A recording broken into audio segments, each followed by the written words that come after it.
नमस्कार, दिशा style and स्पाइसमध्ये आपलं खूप खूप मनापासून स्वागत. आज आपण भरून डिमचं करणार आहोत. त्यासाठी मी असे डिमचे घेतलेले आहे. या डिमशेचे आपण भरून डिमचं करणार आहोत आणि शेंगदाणे त्याच्यासाठी सारण तयार करून घेणार आहोत आपण. त्यासाठी एक वाटी मी एक वाटी शेंगदाणे घेतलेले आहे. हे आपण भाजून घेणार आहोत.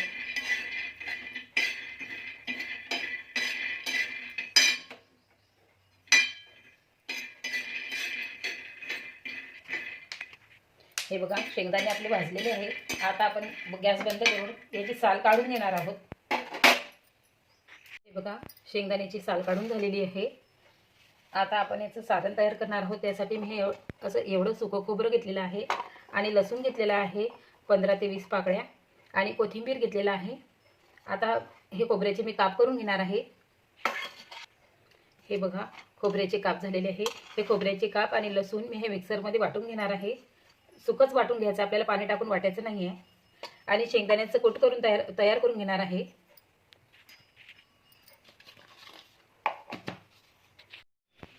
हे बघा, खोबरं आणि लसूण आपलं हे मिक्सरमध्ये फिरवून झालेलं आहे. आता आपण हे डिमशे धुवून घेणार आहोत. आपले डिमशे नितळतात तोपर्यंत आपण या डिमश्याचं सारण तयार करून घेणार आहोत. त्यासाठी आपल्याला 1 ते 1.5 पळी आपल्याला तेल लागणार आहे.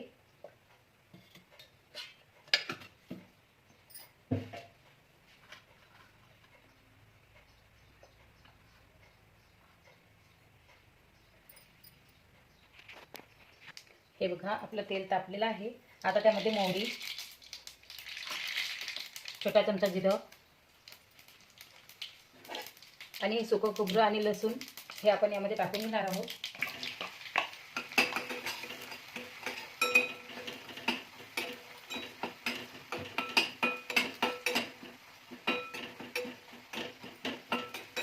शेंगदाण्याचं कूट टाकून घेणार आहोत.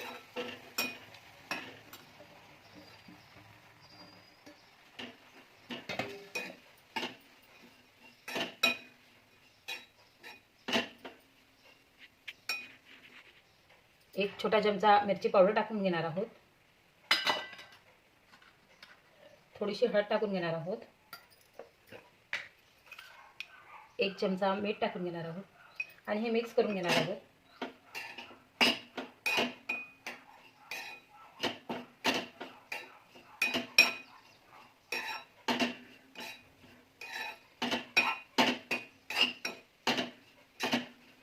गॅस बंद करून टाकणार आहोत आणि शेवटी कोथिंबीर टाकून मिक्स करून ठेवणार आहोत. हे सारण थंड होते तोपर्यंत आपण डिमश्याचं बघूया. हे बघा, हे डिमशे घेतलेले आहे. हे आपण असे थोडेसे कट करून घेणार आहोत आणि यामधील सर्व आपण बाहेर काढून टाकणार आहोत. हे बघा, या छोट्या चमच्याच्या साहाय्याने आपण यातील सर्व साहित्य बाहेर काढून टाकणार आहोत.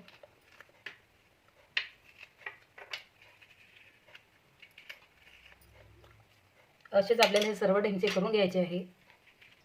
हे बघा, सर्व ढेमसे मी रिकामे करून घेतलेले आहे. तुम्ही बघू शकता. आता या ढेमशाला आपण मीठ लावून घेणार आहोत. अशा पद्धतीने आपल्याला सर्व ढेमशाला मीठ लावून घ्यायचं आहे.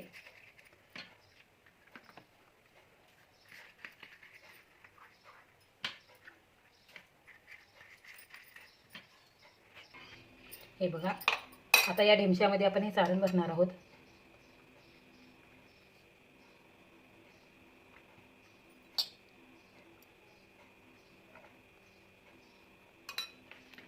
आणि हे असं बंद करून आपण हे शिजवून घेणार आहोत. हे सर्व ढेमचे आपण भरून घेणार आहोत.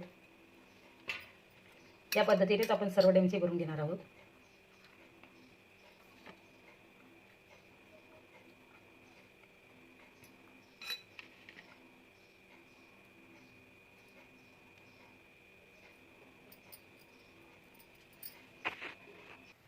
आता हे सर्व भरलेले ढेमसे आपण इडली पात्रामध्ये 5 मिनिटांसाठी वाफवून घेणार आहोत. इडली पात्रात किंवा एखाद्या पातेल्यामध्ये पाणी ठेवून तुम्ही चाळणी ठेवून ते पण वाफवू शकता. पण इडली पात्रात टाकल्यामुळे ते व्यवस्थित वाफवले जातात, म्हणून आपण इडली पात्रात वाफवून घेणार आहोत. 5 मिनिटांसाठी हे बघा, आपले ढेमसे शिजलेले आहे. आता आपल्याला फोडणी द्यायची आहे.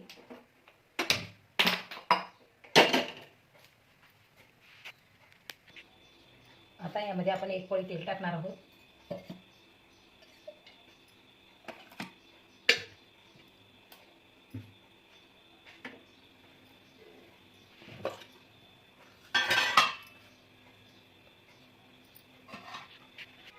हे बघा तेल टाकलेलं आहे. त्यामध्ये मोहरी टाकणार आहोत, जिरं टाकणार आहोत, थोडीशी हळद आणि अर्धे हे शिजवलेले ढेमसे आपण ठेवून घेणार आहोत.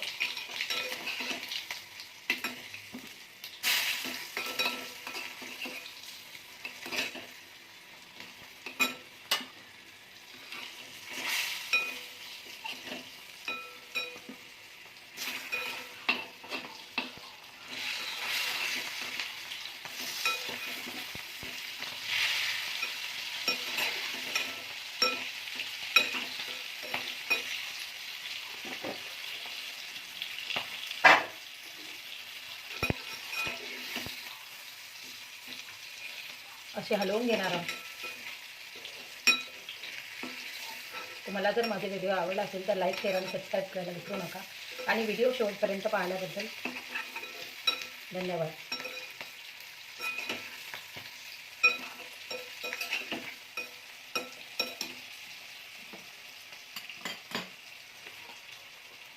असे आपले हे भरून ढेमसे तयार झालेले आहे. शेवटी कोथिंबीर टाकून घेणार आहोत.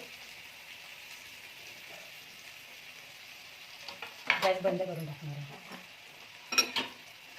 हे बघा आपले भरून ढेमसे तयार झालेले आहे.